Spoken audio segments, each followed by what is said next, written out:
Our tale kicks off with a dog yawning beside a dude stacking newspapers on a stand, until a carriage rolls in with Lloyd snoozing inside and his brother Albert by his side. Suddenly, Lloyd jolts awake. Grim snug in his clothes as usual, Albert points out their destination to Lloyd, who, wide-eyed, asks if monsters lurk in the nearby forest. Silpher reassures him, mentioning a nearby lake instead. Lloyd, surprisingly peppy, admits he's thrilled since leaving the castle wasn't a daily affair.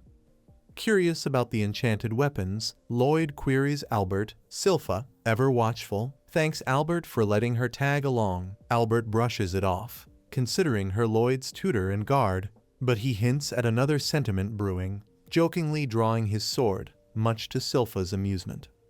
Silpha senses visitors, and boom!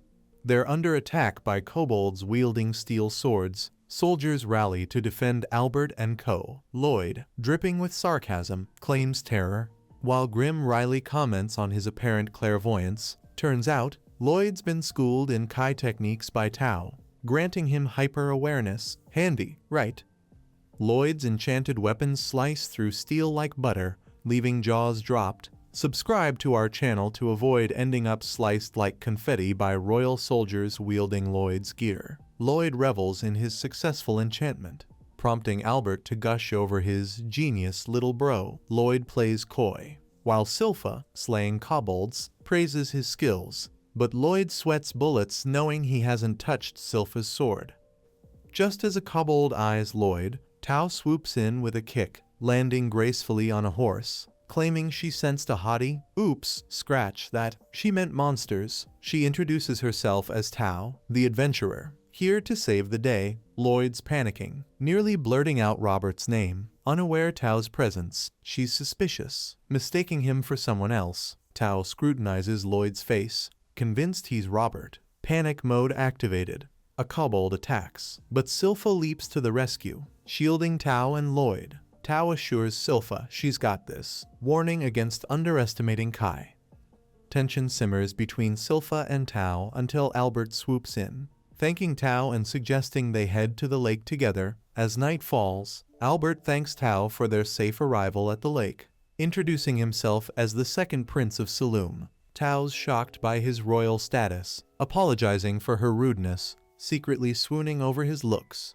But she can't shake the feeling that Albert resembles someone else. Soldiers puzzle over Tao's odd vibe. Albert probes, asking if Lloyd's the mystery doppelganger Tao's after.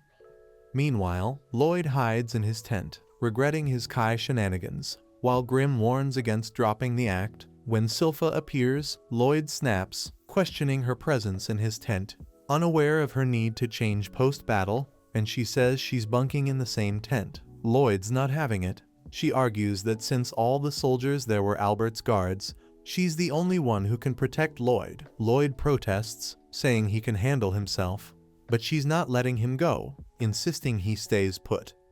Then Tao barges into Lloyd's tent, claiming she sensed Robert's presence there, only to find Silpha holding Lloyd, who promptly throws a knife at Tao, apologizing for mistaking her for a moron. Tao's shocked, thinking Silpha's a bizarre maid.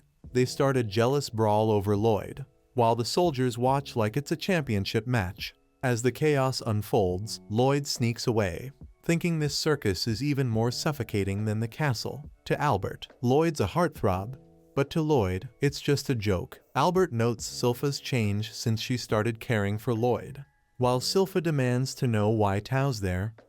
Tao explains she felt monster presence, but Silpha's skeptical. Meanwhile, Albert tells Lloyd that Silpha sees him as a man. Grim thinks Lloyd's quite the catch, but as Albert sips his tea, he warns Lloyd about his relationships, saying they're terrifying. Just then, the girls notice the soldiers and beat them up.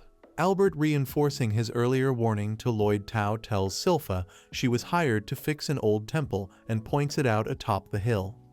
Silpha suggests Tao head straight there, but Tao snaps she didn't need to be told. Albert advises Tao to wait, as it's dangerous to go alone, and her detection skill would be useful. He suggests she stays with them until dawn. At that moment, a monster lurking in the bushes attacks. Everyone gears up for battle, with only Lloyd visibly eager among them. It's a bear wolf. and they need to keep their distance and strike when it lets its guard down. Silpha orders Lloyd to stay back, so he obediently sits, while Grim eyes the temple on the hill. Tao and Albert's soldiers battle the bear wolf until Albert apologizes to it, explaining the locals suffer because of it, so they have to stop it. With one swift strike, Albert finishes the bear wolf off. Albert credits Lloyd's enchantment on his sword for the victory, thanking him again, much to Lloyd's delight, as it means his enchantment on his brother's sword worked too.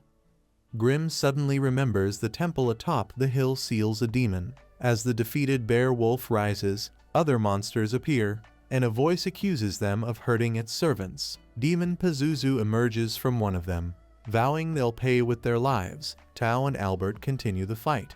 Realizing they're up against something big, Albert notes these monsters regenerate quickly, different from the bear wolves he knows. He suspects some are hybrids and believes it's the demon's power controlling them. Lloyd thinks Pazuzu's the demon sealed in the temple. Now freed, he asks Grim if he knows him since they're both demons. Grim says no, but notes Pazuzu transmutes mana to control the monsters, like puppet strings, making the bear wolves see him as their leader. Worse, he can use those strings to replenish mana, hence their fast regeneration. Grim tells Lloyd it won't end until they defeat Pazuzu, but Lloyd couldn't care less. He wants Grim to teach him mana transmutation. Meanwhile, Tao struggles, prompting Silpha to push her to finish it. Grim remarks everyone's fighting hard, while Pazuzu mocks them all as weaklings, though he admits some seem skilled, but the rest are useless trash, including a kid and a babysitter. He wonders what's wrong with that kid, saying keeping an eye on such stupid trash must be tough. Upon hearing that, Silpha excuses herself from Lloyd and strides over to the demon Pazuzu, who offers to include her among his servants. Silpha, unimpressed, comments on his foul stench, claiming he's polluting Lloyd's fresh air. This lady strikes fear into anyone, and she vows to kill Pazuzu, which he dismisses as utter nonsense. He explains that as long as he channels his mana, his minions will regenerate endlessly. Silpha couldn't care less. To Pazuzu, it's futile. There's no point in lamenting either, as no one will save her. Silpha asks him to stop talking because his breath is ghastly. Enraged, Pazuzu decides to attack her. Albert worries, but Silpha swiftly slashes the legs of one of the bear wolves housing Pazuzu.